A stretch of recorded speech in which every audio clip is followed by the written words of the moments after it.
Queridos amigos, queridas amigas, estamos iniciando o programa Jesus e o Espiritismo, o estudo do livro A Caminho da Luz, através da TV Mundo Maior e da TV A Caminho da Luz, com a minha apresentação, André Luiz Querini Vilar. Que no dia de hoje, que no estudo de hoje, possamos juntos meditar um pouco nas palavras de Emmanuel, através das mãos de Francisco Cândido Xavier, a respeito desta obra que tem tanto a nos agregar, tem tanto a nos ensinar, tem tanto a nos mostrar a respeito da evolução do pensamento humano, a respeito da nossa história, em especial no ambiente espiritual.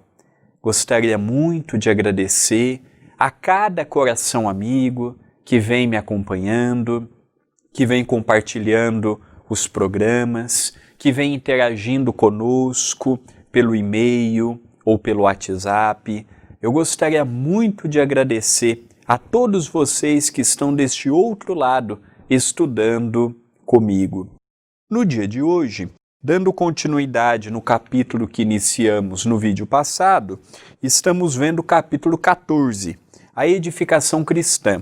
Já vimos os primeiros cristãos e hoje iniciaremos a propagação do cristianismo, quando Emmanuel nos fala.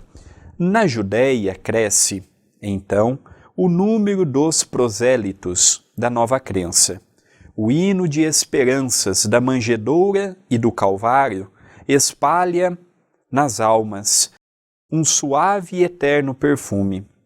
É assim que os apóstolos, cuja tarefa o Cristo abençoara com a sua misericórdia, espalham as claridades da Boa Nova por toda a parte, repartindo o pão milagroso da fé com todos os famintos do coração.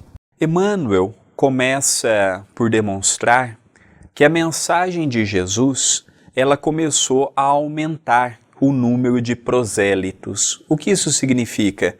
De frequentadores, de seguidores, de pessoas que estavam acompanhando aquela mensagem. E nós percebemos que até hoje o número de cristãos no mundo vem gradativamente se mantendo.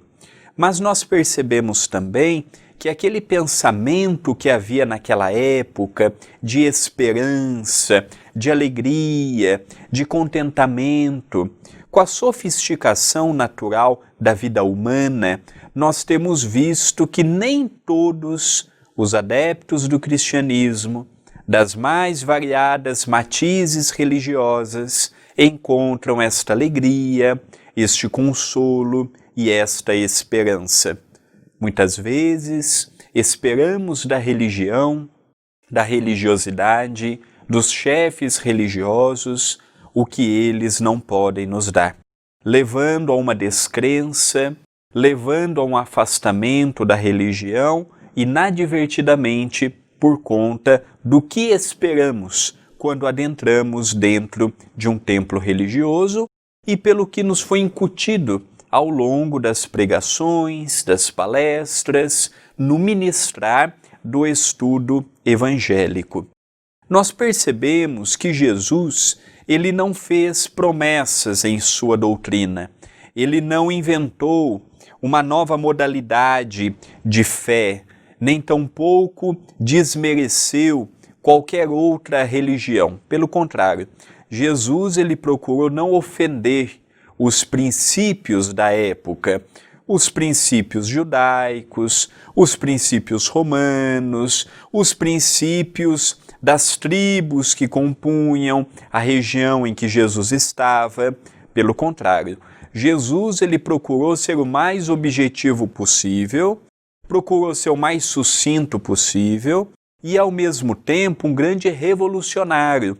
Não no sentido ruim da palavra, vamos fazer uma revolução tão e simplesmente por fazê-la. Não, Jesus fez a revolução do amor, a revolução do entendimento, a revolução dos preceitos éticos, morais que haviam naquela época.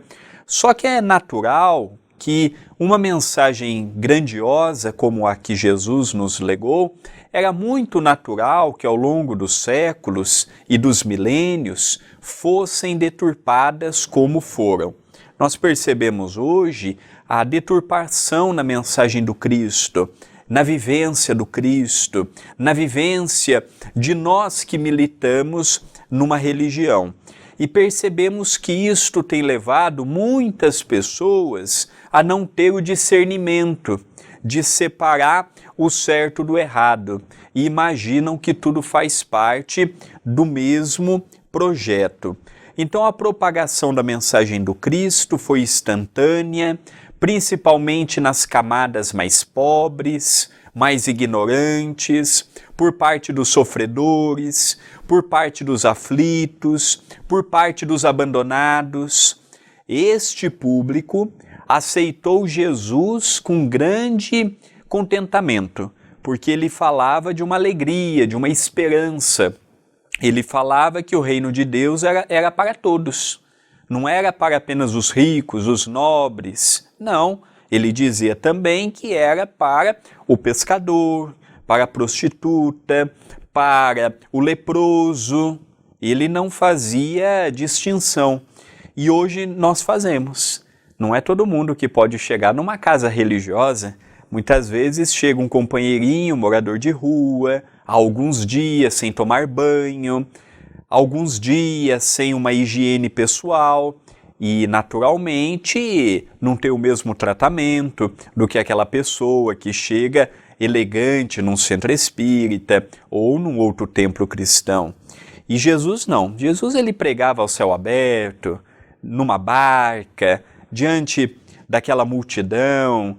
Jesus ouvia, Jesus contava histórias, Jesus multiplicava os fenômenos mediúnicos ao seu lado. É esse Jesus que me anima. Não é o Jesus que foi criado com as religiões. Não é o Jesus que nós vemos por aí. É o Jesus que nos convida a remetermos a nossa gratidão a Deus, o nosso Pai. Emmanuel também continua nos dizendo: a doutrina do crucificado propaga-se com a rapidez do relâmpago. Fala-se dela tanto em Roma quanto nas Gálias e no norte da África. Surgem os advogados e os detratores.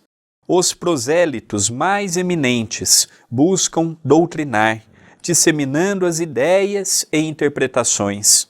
As primeiras igrejas surgem ao pé de cada apóstolo, ou de cada discípulo mais destacado e estudioso.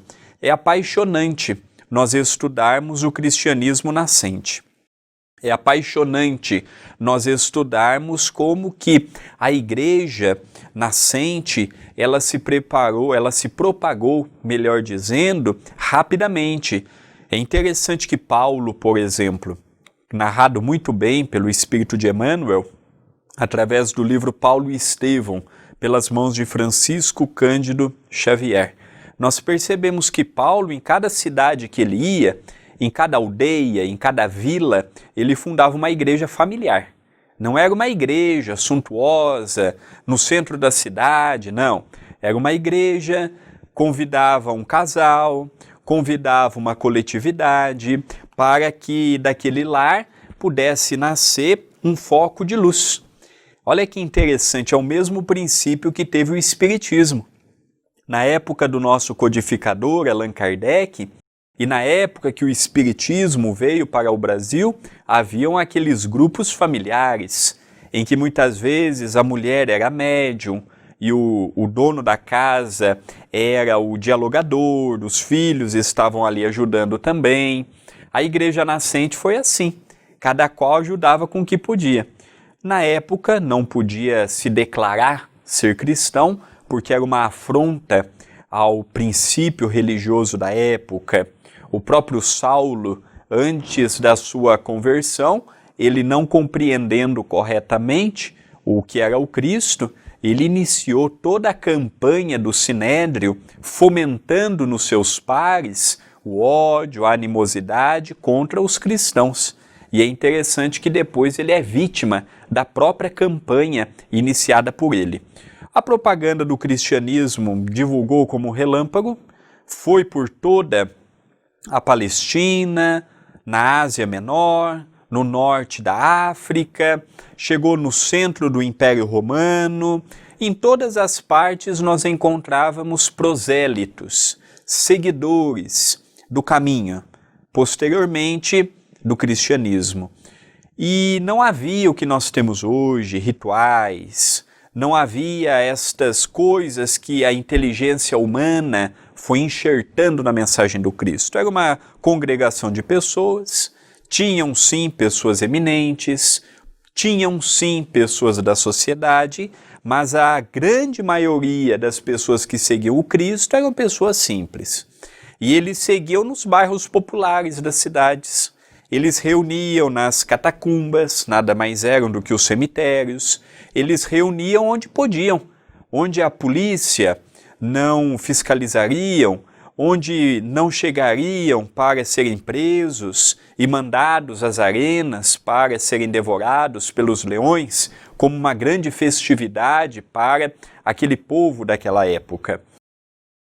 Todos entenderam Jesus na íntegra? Não, mas Jesus ele sempre contou com bons tarefeiros, com bons ceareiros, com bons irmãos e com boas irmãs, tanto na oratória quanto na propagação da mensagem.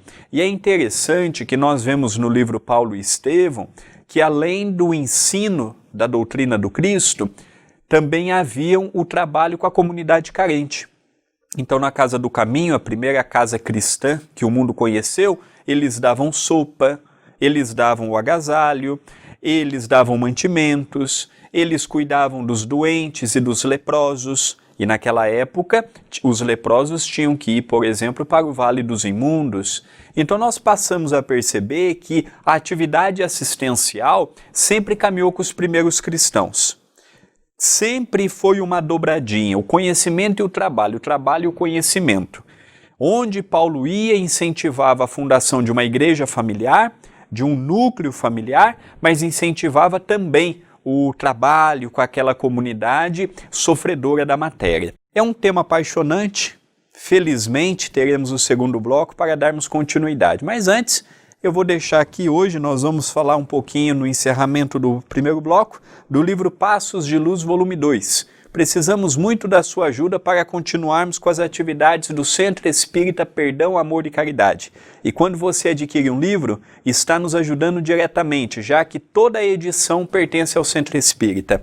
Adquira pela loja virtual, loja@caminhodaluz.com.br. Nós vamos para o intervalo e já retornaremos com a continuidade deste estudo apaixonante que tem gerado para mim e creio que para cada irmão que nos acompanha o entendimento, o conhecimento, o vermos um Jesus diferente, o encararmos a doutrina dos Espíritos de modo diferente. Então já retornaremos com a continuidade do nosso programa.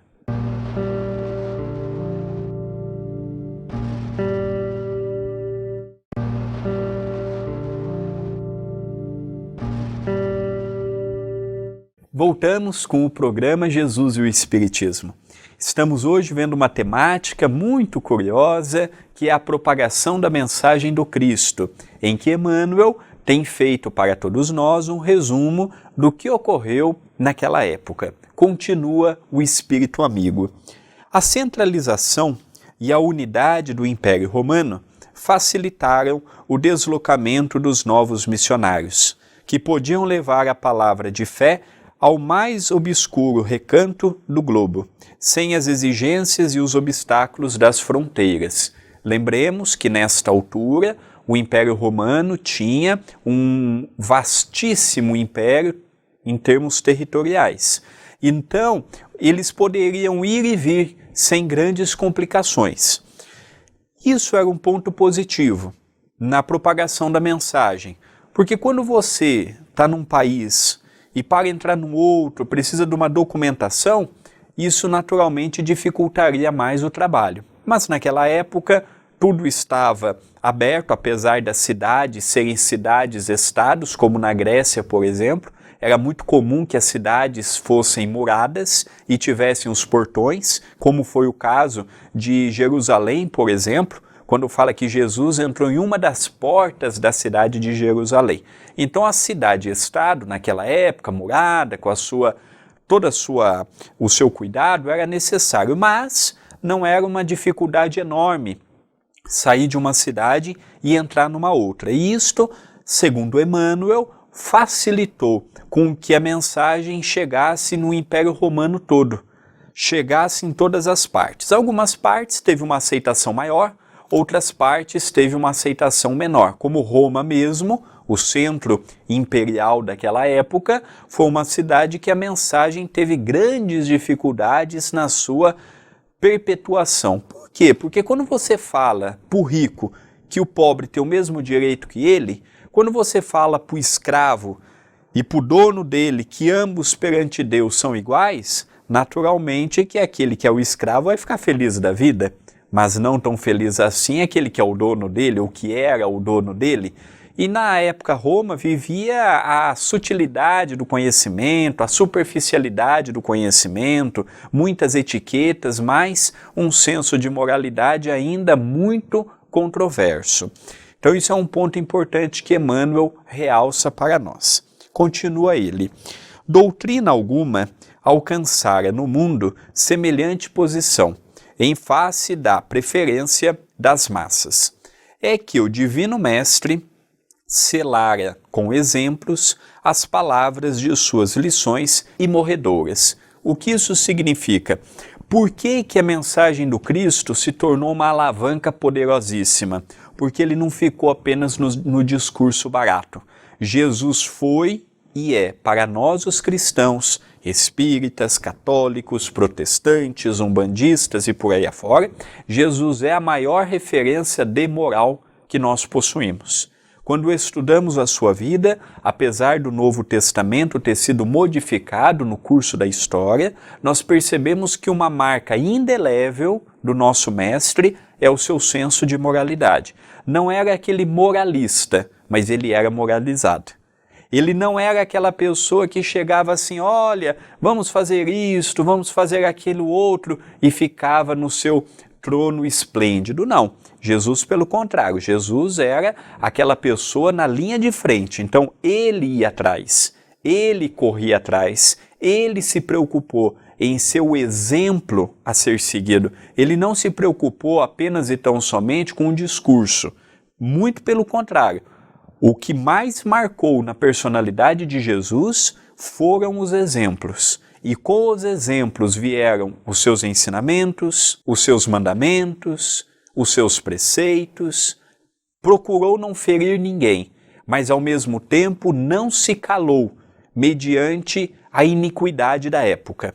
Tanto é que uma das frases máximas do Novo Testamento é quando ele nos fala: eu não vim trazer a paz, mas eu vim trazer a espada, a divisão. O que isso significa? Eu não vim para contemporizar, eu não vim para passar a mão na cabeça do que estava errado. Eu vim para dar um norte de conduta ético-moral. Quem quiser me seguir, me siga. Quem não quer, tem todo o direito. Então nós percebemos que a mensagem de Jesus é uma mensagem que não procura fazer proselitismo. Nós já vimos que prosélitos são seguidores daquela mensagem. Proselitismo é quando eu procuro colocar e incutir na cabeça do outro que aquilo que eu acredito é o melhor. E está errado. Toda religião é boa desde que me sirva.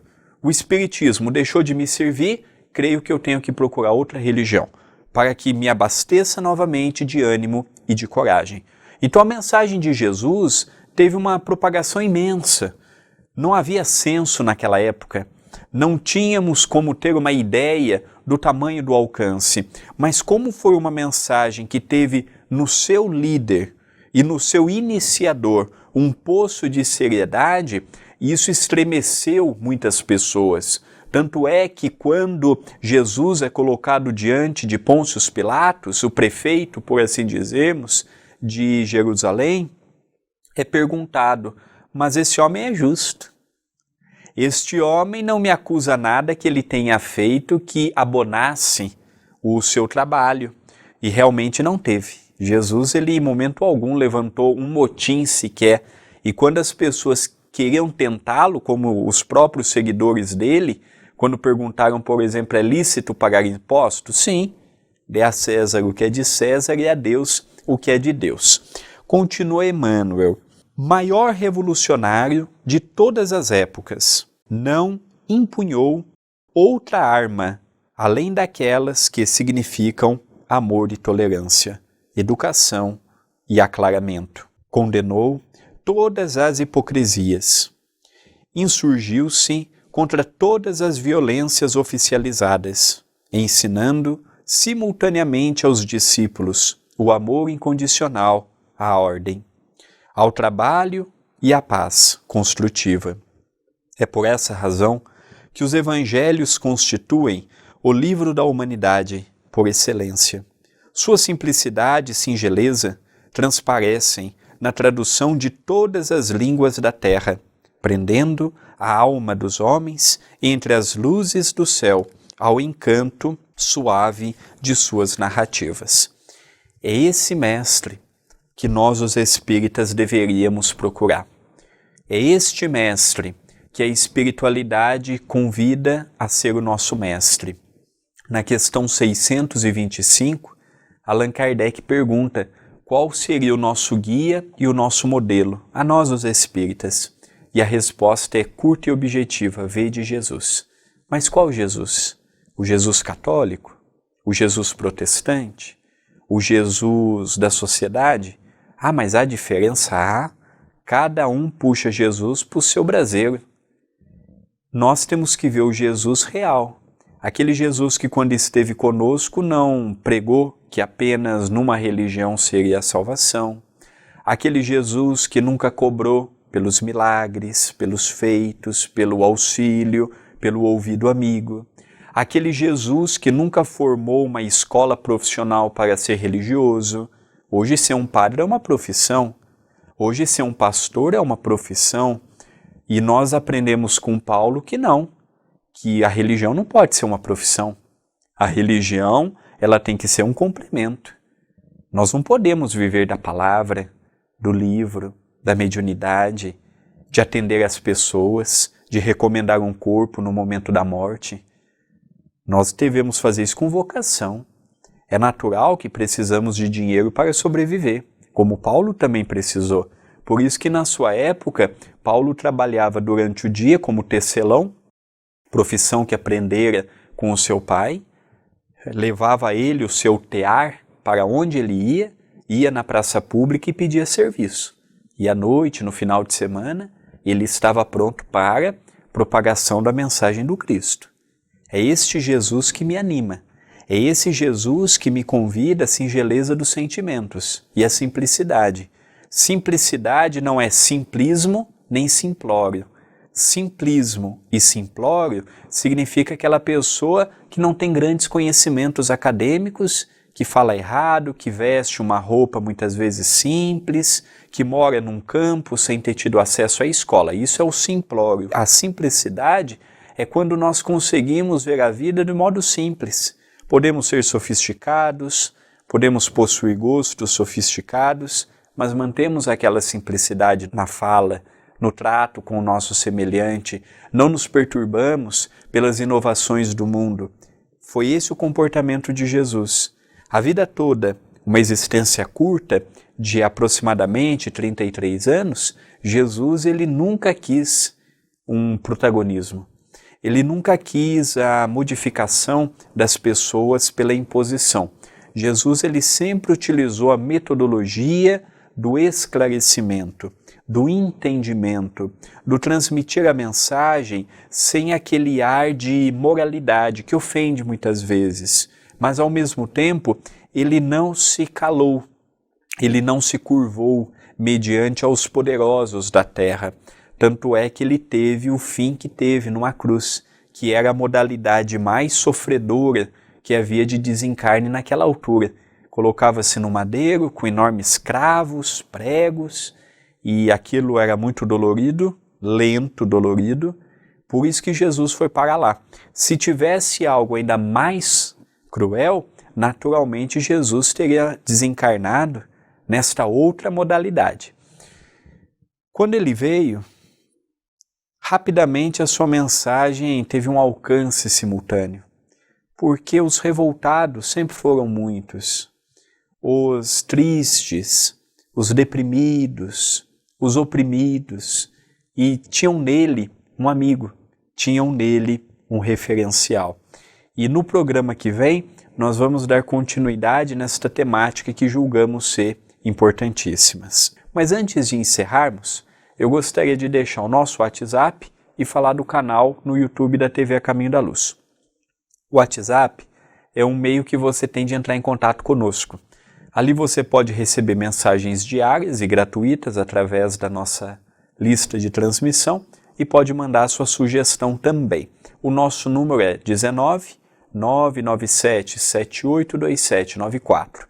E o canal no YouTube da TV A Caminho da Luz já está beirando os seus 36 mil inscritos e precisamos muito da sua ajuda. Gostou do programa? Deixe o seu like, deixe o seu comentário e principalmente se inscreva no canal, habilite as notificações e compartilhe.